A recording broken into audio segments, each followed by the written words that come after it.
the people who are listening to this, we've asked Colin to come online to our podcast because basically we don't want to ask for spoilers because I'm a fan of this film and I don't want to know anything about the movie until I'm sat in the cinema. Really, that would be nice. But yeah, so I figured we'd ask a few questions that don't relate to giving up things in the film. So that's what the questions are going to be about. The first one, Colin, is Hello. yeah. How does it feel to be directing one of the most anticipated movies of the last decade?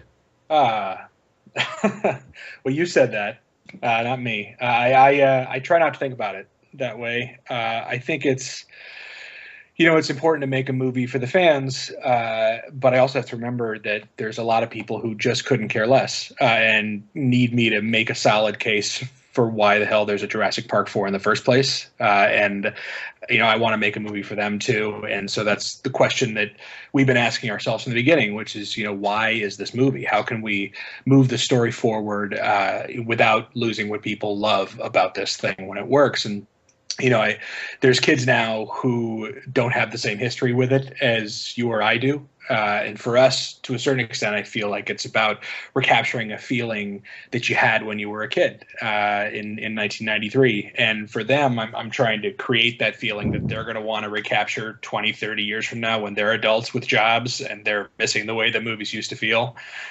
So that's a big responsibility. And I feel like all I can do is make something that's honest and put a little bit of my soul into it. And I think that happens naturally because believe it or not, this is not a paycheck gig for me, and it's not the movie that I'm making so I can make the movies that I really want to make. I actually want to make a kick-ass Jurassic Park movie. That's probably the best answer I've ever wanted to hear. That's what we want to hear. Yeah. Um, yeah. So I'm going to ask a question too. Are you having fun with Jurassic before?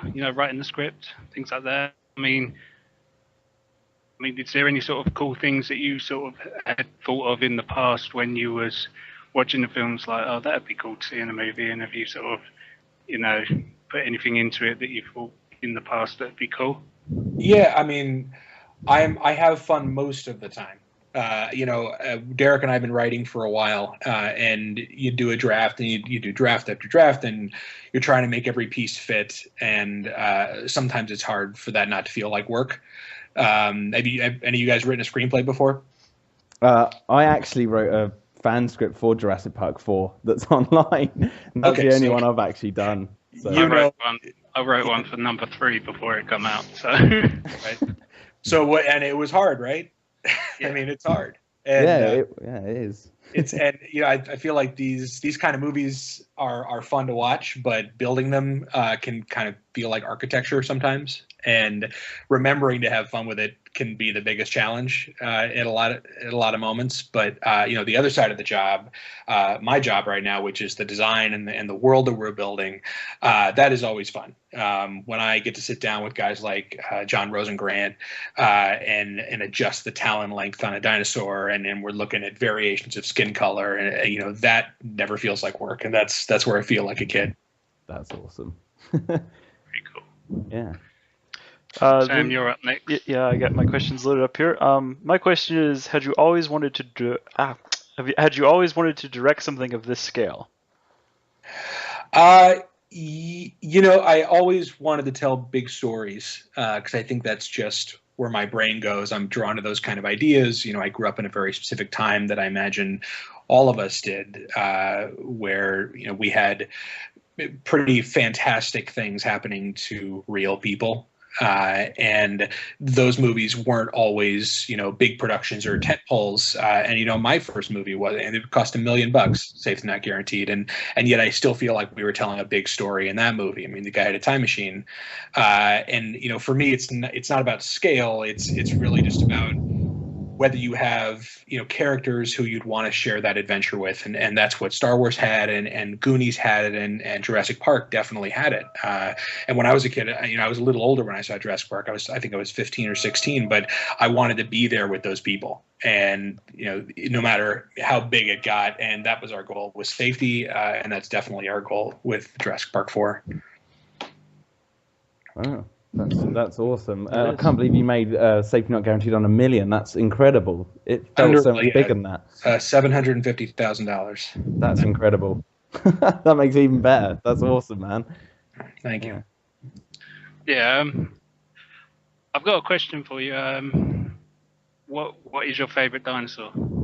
What is my favorite dinosaur? Man, we have a new one that's pretty cool. I'm not going to tell you anything about it, but That could be a little spoiler. pretty badass. No, well, they've I think Jack Horner said something about that too. But yeah, no, there's I feel like obviously everyone's favorite is the T-Rex, and there's just something so iconic about that animal. And I get to see dinosaurs through my son's eyes. I have a 4-year-old kid right now, and what's amazing about him is that unlike adults, he genuinely believes that he could get eaten by a dinosaur if he goes the wrong way in the forest, and I don't have that anymore. I think that's one of the things that was great about Jaws, is that that fear is real, because you could go out and get eaten by a shark tomorrow if you make the wrong choice, and you're not going to get eaten by T-Rex. But in looking at them, I'm probably going to stumble in speaking because I don't want to say anything that I shouldn't say. But as we put this thing together, we take all of those things into consideration. We're thinking about each of these dinosaurs as characters, and not just in the context of this particular story, but in the context of history and movie history, and the way that all people who love dinosaurs think about them. And so that comes into the conversation a lot. And as I was saying before, I think my favorite thing that I have done or really get to do is sit down and go through the final designs for what each of these dinosaurs are going to look like, and exactly how we're going to render them, and it gets pretty exciting for someone who cares about this kind of stuff. I know I'm in the company of those who do, so I don't feel like I don't feel like a nerd for saying it. You're talking to the right people, Colin. Yeah. That's an awesome story, what you said about your kid, because I was 8 when Jurassic Park came out, and I had all the toys, and I went to the cinema, and I had that experience like, Jesus, these dinosaurs are real. I got scared going to the toilet, after the old Gennaro incident. And my daughter's 3.5 now, and she's playing with my original Jurassic Park toys that I had back then. I kept them in my attic for nearly 20 years, and now she plays with them. So, I get to have that experience with her now at 4 years old, seeing her play with the same toys and taking her to a new Jurassic Park film. It's the best, man. Whenever if I have a friend who hasn't had a kid yet, and they're asking me, should I do this? Usually my go-to is, I'll show them a picture I have of my son who had the brilliant idea of having Chewbacca ride a T-Rex. And he goes around the living room with Chewbacca riding this T-Rex, and it's just the coolest thing I've ever seen. And that kind of stuff, it just makes it all worth it, I think. See, I was 4 when I first saw Jurassic Park at the cinema, and I don't have kids, but I'm the kid. I'm still the kid. Yeah. Everyone's sick and tired of me talking about it, and I won't stop. Yeah, I'm envious a little bit of, I was older. I'm pretty sure I was 16 actually. And I snuck out of my house for the first time that I ever had or ever did again. And I was actually grounded at the time. I wasn't allowed to go to the movies. That was the one thing they could take away from me. I wasn't a big partier. And so I actually snuck out of the house and rolled the car down the hill and went to the Grand Lake Theater, which is the theater in Oakland, California, where I grew up, in this big, old, beautiful movie house. And a friend of mine was working concessions, so we got to watch it the night before with all the employees at midnight. And it was incredible, but I was 16 and I was already thinking about girls, and I wasn't quite in that place where that was going to blow my mind on the level that it would if I was the age you guys were when you saw it. So, did you ever have a film that did that for you when you were a kid?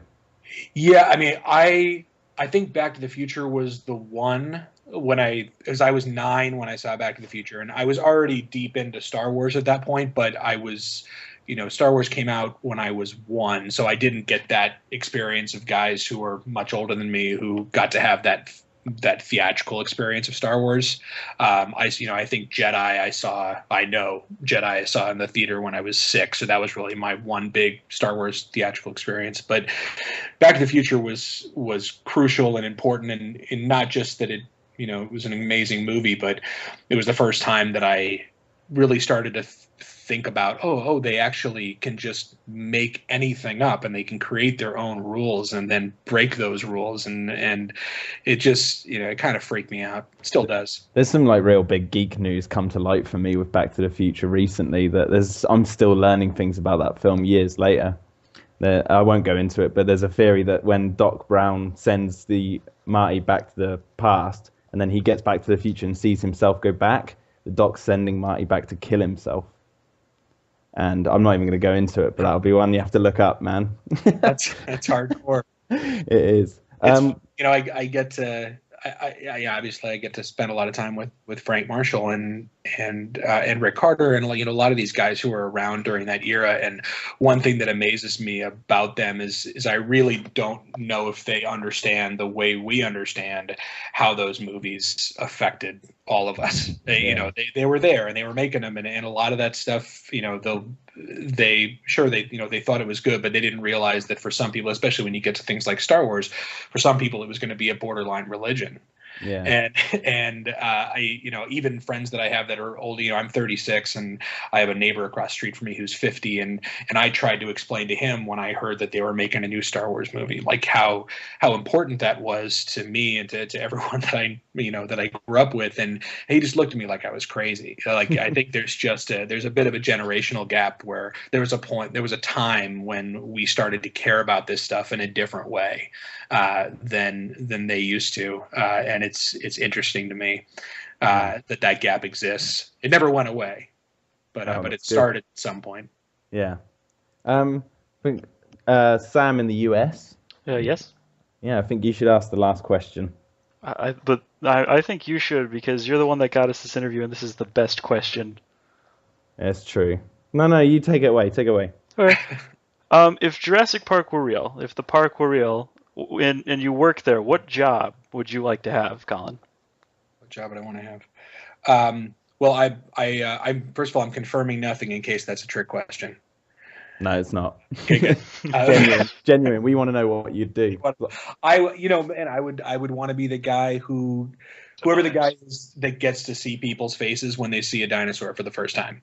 I don't know if he's a tour guide or I just don't think that would ever get old. And I guess in some ways that's kind of the job I have now. So this is as close as I'm ever going to get. But yeah, that would be the best moment. That's awesome. That's totally not what I thought you were going to say. Do you think I was going to say? I thought you were going to say you wanted to be the K-itician.